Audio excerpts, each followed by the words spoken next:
আসসালামু আলাইকুম সম্মানিত বন্ধুরা, আশা করি তোমরা সবাই ভালো আছো। আমি আলহামদুলিল্লাহ ভালো আছি।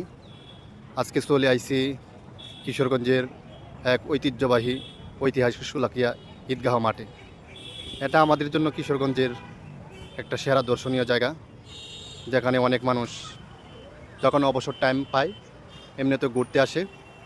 এখানে অনেক বিরাট এক জায়গা, অনেক গাছ আছে, গাছের ছায়াতে বৈশা মানুষ আরাম আয়েশ করে ঘোরাফেরা করে। আর এটাই এশিয়া মহাদেশের জন্য যদি 5টা ঈদগাহ মাঠ থাকে, এটা অন্যতম এক মাঠ যেখানে লক্ষাধিক মানুষ হয়, লক্ষ লক্ষ মানুষ হয় ঈদের জামাতে। এমনকি ঈদের জামাতের সময় যারা ঈদের নামাজ পড়ে মুসল্লিদেরকে আপনার পুলিশ পাহারার মাধ্যমে নামাজ আদায় করা হয়। এমনকি যখন জামাত শুরু হয় তখন জামাতের শুরুর টাইমে বন্দুক দিয়ে ক্রস ফায়ার করে জামাত শুরু করা হয়। এত লোক হয়, এক জামাতে কখনো নামাজ আদায় করা সম্ভব হয় না, প্রায় 2টা জামাত করতে হয়। তারপরে মানুষ মাঠে সংকলন হয় না।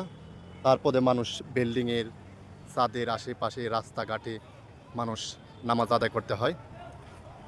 অনেক মানুষ যখন ঢাকা থেকে আসে, অনেক জেলা থেকে দূর দূরান্ত থেকে মানুষ এখানে নামাজ পড়তে আসে। যাই হোক সম্মানিত বন্ধুরা, যখন তোমরা কিশোরগঞ্জ আসবা কখনো ভিজিট করতে বেড়াইতে, তখন তোমরা ওই ঈদগাহ মাঠে চলে আসবা। এটা হলো তোমার উপস্থিত হলো একরামপুর পুরান থানা আইসা বললেই তোমাদের দেখায় দিব যে শোলাকিয়া মাঠ কোনটা। তাহলেই তোমরা শোলাকিয়া মাঠে সহজে আসতে পারবা। আর এখানে একটা বিরাট একটা গাছ আছে, বড়ই গাছ, প্রায় বট গাছের চেয়েও বড়, এত বড়। এই গাছটা এখনও কেউ কাটে না, এটা অবশ্যই কাটবো না। ওইটা একটা মাটির সৌন্দর্য।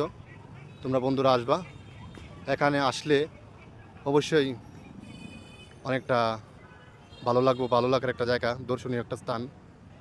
অনেক মানুষ এখানে খেলাধুলা করে, অনেক মানুষ বৈশা সময় পার করে। ঠিক আছে, আমি চলে আসলাম এখানে একটু দেখতে, সময় দিতে। তোমরাও আশা করি ইনশাল্লাহ কোনো দিন যদি কিশোরগঞ্জ আসো তাহলে অবশ্যই তোমরা চলে আসবা ঈদগাহ মাঠ দেখতে, খুব ভালো লাগবো। আর যদি কোনো দিন ঈদের দিন আসো তাহলে আরও বেশি ভালো লাগবো।